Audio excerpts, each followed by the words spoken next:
সুপ্রিয় দর্শক, আসসালামু আলাইকুম। আপনাদের সবাইকে স্বাগত জানাচ্ছি এখনকার আলোচনা। আপনাদের সঙ্গে আছি আমি সিরাজুল ইসলাম। দর্শক, ইরান এবং ইসরায়েলের ভেতরে আবার যুদ্ধ শুরু হয়েছে। ইরান এরই মধ্যে কয়েক দফা ক্ষেপণাস্ত্র হামলা চালিয়েছে ইসরায়েলে, এবং ইসরায়েল ইরানের রাজধানী তেহরান, ইস্পাহান, কারাজ এবং তাবরিজ শহরে হামলা চালিয়েছে। এ সমস্ত হামলায় বড় ধরনের ক্ষয়ক্ষতির ঘটনা না ঘটলেও যতদূর জানা গেছে, ইরানের পশ্চিমাঞ্চলীয় কেরমানশাহ প্রদেশের একটি তেল স্থাপনায় আঘাত এনেছে ইসরায়েলি ক্ষেপণাস্ত্র। তাতে খুব বড় ক্ষয়ক্ষতি না হলেও ইরানের তেল স্থাপনায় হামলা চালিয়েছে, এটি ইরানের কাছে একটা বড় ব্যাপার হয়ে দাঁড়াবে, এবং এর কারণে যুদ্ধের মাত্রা বা ইরানের পক্ষ থেকে জবাবের মাত্রা অনেক বেশি শক্ত হতে পারে বলে ধারণা করা হচ্ছে। এপাশে ইসরায়েলের অন্তত 3টি বিমান ঘাঁটিতে হামলা চালিয়েছে ইরান। ঘাঁটিগুলো হচ্ছে নেভাতিম এয়ারবেজ, তেলনভ এয়ারবেজ এবং রামাত ডেভিড এয়ারবেজ। এর ভিতরে নতুন মাত্রা যোগ করেছে ইয়েমেন, কিন্তু এই যুদ্ধে জড়িয়ে গেছে এবং ইয়েমেন থেকে ইসরায়েল লক্ষ্য করে ক্ষেপণাস্ত্র হামলা চালানো হয়েছে। এপাশে ইরানের পক্ষ থেকে বলা হয়েছে, যুদ্ধের বিস্তৃতি যদি বেশি ঘটানো হয় তাহলে প্রয়োজনে বাব আল মানদেব প্রণালী বন্ধ করে দেওয়া হবে। তার মানে দাঁড়াচ্ছে যে যুদ্ধ একেবারেই সহজে বা অল্পের ভেতরে শেষ নাও হতে পারে। এবং আরেকটা লক্ষণীয় ব্যাপার হচ্ছে, মার্কিন প্রেসিডেন্ট ডোনাল্ড ট্রাম্প নেতানিয়াহুকে ইরানি হামলার জবাব না দেওয়ার জন্য বলেছিলেন, কিন্তু নেতানিয়াহু ট্রাম্পের কথা না শুনে ইরানের বিরুদ্ধে যুদ্ধ শুরু করেছে। তার মানে হচ্ছে এখানে নেতানিয়াহু এবং ডোনাল্ড ট্রাম্পের ভেতরকার বড় রকমের টানাপোড়েন আছে, তা মোটামুটি প্রকাশ্যে চলে এলো। তো সুপ্রিয় দর্শক, এই বিষয়গুলো নিয়েই এখনকার ভিডিও। আশা করি শেষ পর্যন্ত আপনারা সঙ্গে থাকবেন, আর ভিডিও ভালো লাগলে লাইক, কমেন্ট, শেয়ার করবেন এবং চ্যানেলটি সাবস্ক্রাইব করে সাথেই থাকবেন। দর্শক, চলুন বিস্তারিত আলোচনা করি। ইরান কেন এই হামলা শুরু করলো? মূল খবর তো আমি আগেই বলেছি যে ইরান ইসরায়েলের বিরুদ্ধে হামলা চালিয়েছে। এ পর্যন্ত কয়েক দফা ক্ষেপণাস্ত্র হামলা চালিয়েছে, গত রাত থেকে শুরু করে আজ সকাল। এখন ইরানে এখনও পর্যন্ত হামলা চলছে। এই ভিডিও যখন করছি বাংলাদেশ টাইম 12:30, তখন ইরানে 10টা। ইরানের পক্ষ থেকে তখনও ইসরায়েলে হামলা চালানো হচ্ছে। এই হামলাটা কেন শুরু হয়েছে? এই হামলা শুরু হয়েছে ইরানের পক্ষ থেকে। তার কারণ হচ্ছে, লেবাননের রাজধানী দাহিয়া এলাকায় হিজবুল্লাহর সদর দপ্তর অবস্থিত। ইরান আগেই বলে রেখেছিল যে ইসরায়েল যদি রাজধানী বৈরুতে হামলা চালায় তাহলে ইরান ইসরায়েলের বিরুদ্ধে হামলা শুরু করবে। বৈরুতে যেহেতু হিজবুল্লাহর সদর দপ্তর অবস্থিত, এবং আরেকটা বিষয় হচ্ছে যে যেহেতু আমেরিকার সাথে ইরানের যুদ্ধবিরতির যে চুক্তি হয়েছিল পাকিস্তানে, সেই চুক্তিতে লেবাননও কিন্তু অন্তর্ভুক্ত, অর্থাৎ লেবাননে ইসরায়েল হামলা চালাতে পারবে না, এটা ছিল চুক্তির শর্ত। সেই শর্ত ভেঙে ইসরায়েল কিন্তু সবসময় হামলা চালিয়েই যাচ্ছে, এবং আমেরিকার পক্ষ থেকে প্রকৃতপক্ষে এ ব্যাপারে কোনো ব্যবস্থা নেওয়া হয়নি, এবং ব্যবস্থা নেওয়ার খুব কারণ আছে এমনটাও ভাবার যুক্তিযুক্ত কারণ নেই। তো যাই হোক, তো ইরান এক সপ্তাহ আগে ইসরায়েলকে একবার সতর্ক করেছিল এবং একেবারে সরাসরি ঘোষণা করেছিল, সেদিন ইসরায়েল লেবাননের রাজধানী বৈরুতের লোকজনকে সরে যাওয়ার জন্য বলেছিল যে সেখানে তারা হামলা চালাবে। তখনই ইরানের পক্ষ থেকে একদম সুস্পষ্ট ঘোষণা দেওয়া হয়, ইসরায়েল যদি লেবাননের রাজধানী বৈরুতে হামলা চালায় তাহলে আজকেই ইরান ইসরায়েলের বিরুদ্ধে হামলা শুরু করবে। এরপরে মার্কিন প্রেসিডেন্ট ডোনাল্ড ট্রাম্প নেতানিয়াহুকে ফোন করেন এবং অনেকটা ঝগড়া মতো করেন বা বকাবকি করেন। যাই হোক, সেই হামলা আর হয়নি, কিন্তু ঠিকই এক সপ্তাহ পরে গতকাল ইসরায়েলের সামরিক বাহিনী লেবাননের রাজধানী বৈরুতে, বিশেষ করে দাহিয়া এলাকায় যেখানে ইসরায়েলের সদর দপ্তর অবস্থিত, সেখানে হামলা চালিয়েছে। যদিও হামলায় বড় রকমের ক্ষয়ক্ষতির কোনো ঘটনা ঘটেনি, কিন্তু এটা ছিল যেহেতু ইরানের পক্ষ থেকে রেড লাইন, অর্থাৎ এইটা হলো রেড লাইন। ইরান বলেছিল এটা ক্রস করলে তখন ইরান অ্যাকশানে যাবে। সেই রেড লাইন ক্রস করার সাথে সাথেই ইরানের পক্ষ থেকে ব্যবস্থা নেওয়া হলো। এই ব্যবস্থার আওতায় প্রথমেই ইরান ইসরায়েলের বেশ কয়েকটি জায়গায় হামলা চালিয়েছে, তার ভিতরে জেরুজালেম রয়েছে, হাইফা এলাকা, বিশেষ করে ইসরায়েলের উত্তর অঞ্চলে ইরান হামলা চালিয়েছে। আর এই যে রামাত ডেভিড যে এয়ারবেজ, এই এয়ারবেজটা উত্তর অঞ্চলে অবস্থিত, সেখানে হামলা চালিয়েছে।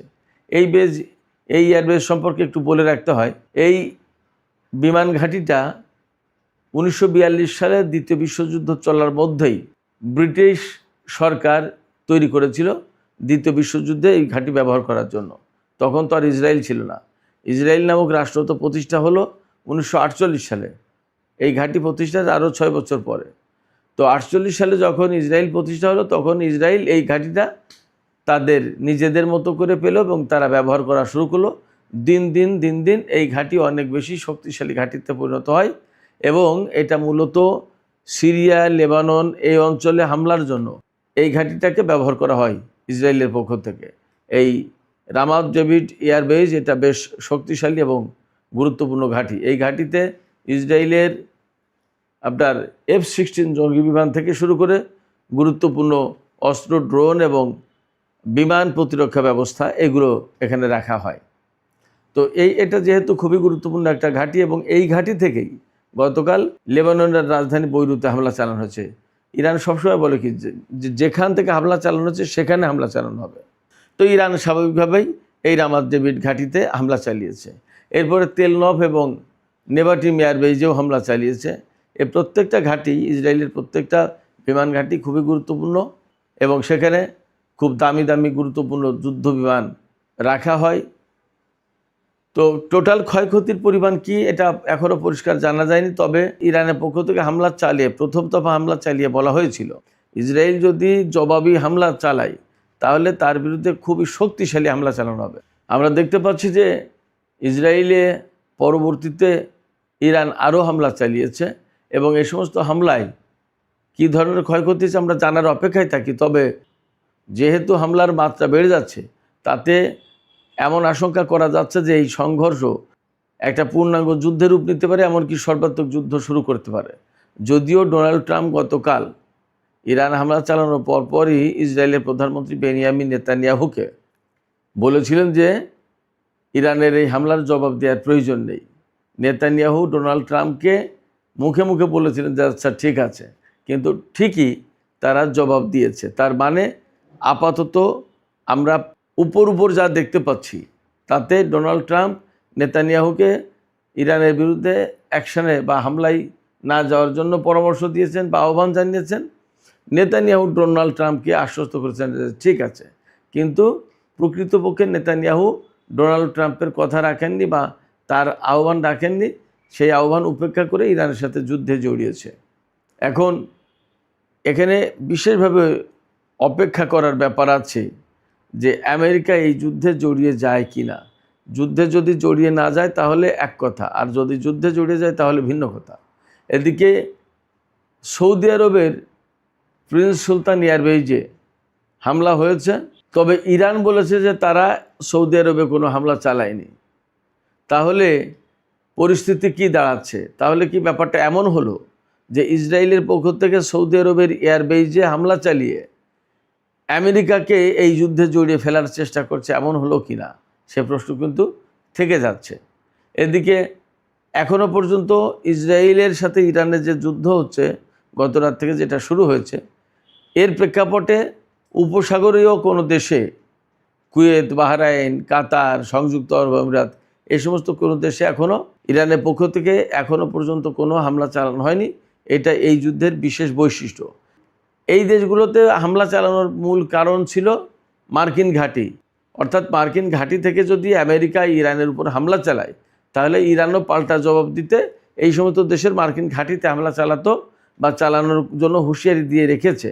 কিন্তু এখনও সম্ভবত যেহেতু ইরান এই সমস্ত দেশের ঘাঁটিতে হামলা চালায়নি, তার মানে ধরে নিতে হবে বা বোঝা যাচ্ছে যে আমেরিকা এই যুদ্ধে জড়িত হয়নি।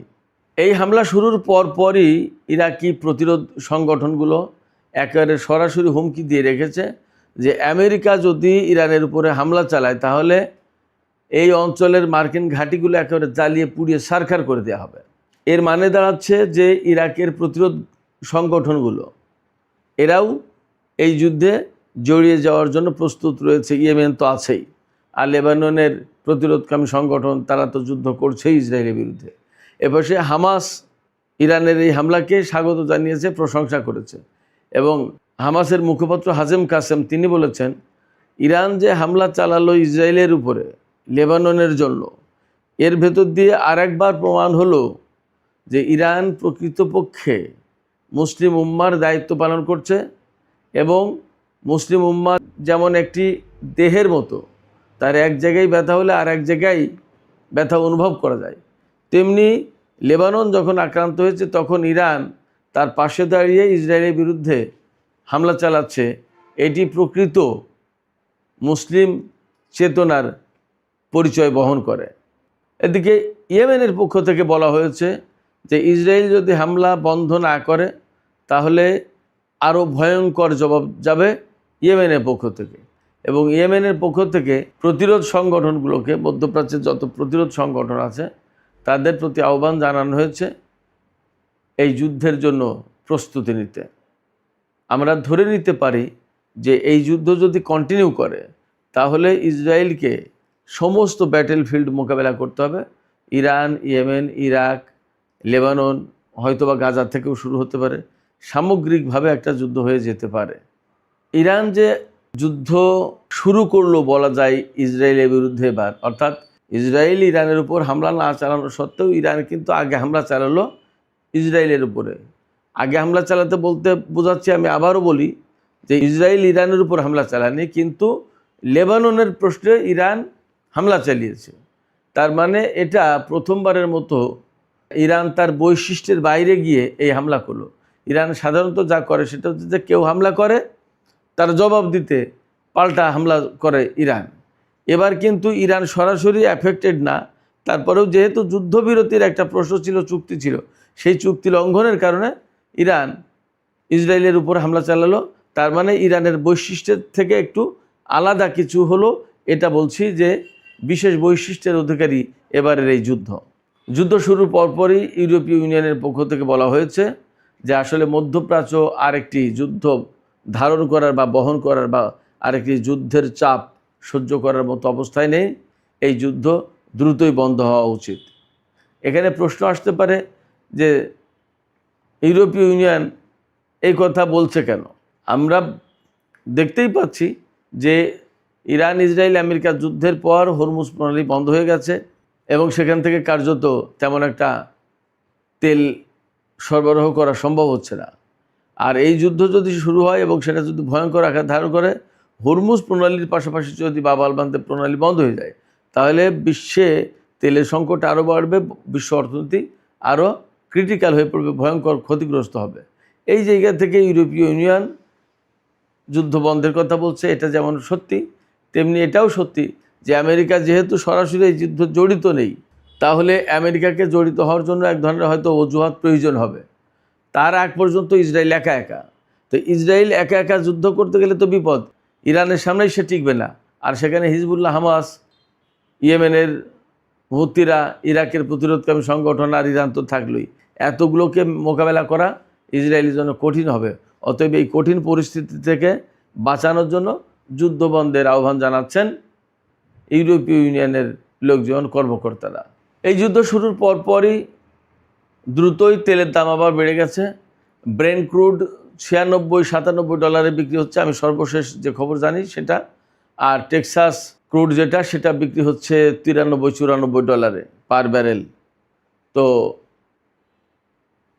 তার মানে এই তেলের দাম আরও বেশি বেড়ে যাওয়ার একটা আশঙ্কা আছে। এটা যেমন সত্য, তেমনি ইরানের সাথে আমেরিকার যে চুক্তির একটা সম্ভাবনা তৈরি হয়েছিল, সেই সম্ভাবনাটাও আপাতত মনে হয় খানিকটা ধীরগতি হয়ে গেল অথবা স্থগিত হয়ে গেল। ডোনাল্ড ট্রাম্প কিন্তু বলছিলেন, গতকালকেই বলেছেন যে আমেরিকা এবং ইরান এখন একদম চুক্তির খুব কাছাকাছি অবস্থায় রয়েছে। যদিও তিনি এই ধরনের কথা এর আগে বহুবার বলেছেন, কিন্তু তারপরেও আমরা দেখতে পাচ্ছিলাম যে পাকিস্তানের পক্ষ থেকে বিশেষ একটা উদ্যোগ দেওয়া হয়েছিল চুক্তির বিষয়ে দুই পক্ষকে এক জায়গায় বসানোর জন্য। সেই জায়গা থেকে বলা যায় যে আসলেই একটা কূটনৈতিক তৎপরতা একটা পজিটিভ জায়গায় ছিল বা পজিটিভ অবস্থায় ছিল। নেতানিয়াহু সেই চুক্তির সম্ভাবনা সম্ভবত নষ্ট করে দিলেন। নেতানিয়াহুকে বলছি এই কারণে যে ইরান তো আগেই বলে রেখেছে যে লেবাননের রাজধানী বৈরুতে হামলা চালানো যাবে না, এটা রেড লাইন ইরানের জন্য। সেই রেড লাইন ক্রস করে হামলা চালিয়েছে, তখন আলটিমেটলি ইরানকে হামলা চালাতে হয়েছে। লেবাননে যদি হামলা না চালাতো নেতানিয়াহু বা ইসরায়েল, তাহলে কিন্তু ইরানকে এই যুদ্ধে জড়িত হতো না। সেই কারণেই বলছি যে এই যুদ্ধ মূলত ইসরায়েলের কারণেই শুরু হলো, এবং ইরান ও আমেরিকার মধ্যে যে চুক্তির সম্ভাবনা তৈরি হয়েছিল, সেই সম্ভাবনা আপাতত আটকে গেল। তো সুপ্রিয় দর্শক, এখনকার আলোচনা এখানেই শেষ করতে চাই। যুদ্ধ যদি আরও চলে, এর সামগ্রিক পরিস্থিতি ইনশাল্লাহ আপনাদেরকে আপডেট জানাবো। আর বিশেষ পরিস্থিতি তৈরি হলে হয়তো সন্ধ্যার দিকে লাইভও করতে পারি, দেখা যাক কী পরিস্থিতি দাঁড়ায়। তো যাই হোক, এখনকার ভিডিও শেষ করছি। ভিডিও শেষ করার আগে আপনাদের কাছে জানতে চাই আপনাদের মতামত। আপনারা তো সবাই কম বেশি সচেতন এবং দেখছেন এটা, তাতে কি মনে হচ্ছে এই যুদ্ধ কি আরও বড় পরিসরে ছড়িয়ে পড়তে পারে বলে মনে হচ্ছে? অর্থাৎ এই যুদ্ধ একেবারে চূড়ান্ত এক যুদ্ধের দিকে নিয়ে যেতে পারে পরিস্থিতিকে? আপনাদের কি মনে হয়? আপনাদের মতামত কমেন্টে জানাতে পারেন। আর ভিডিও ভালো লাগলে লাইক, কমেন্ট, শেয়ার করবেন এবং চ্যানেলটি সাবস্ক্রাইব করে সাথেই থাকবেন। দর্শক, আপনাদের সবাইকে অনেক অনেক ধন্যবাদ। আল্লাহ হাফেজ।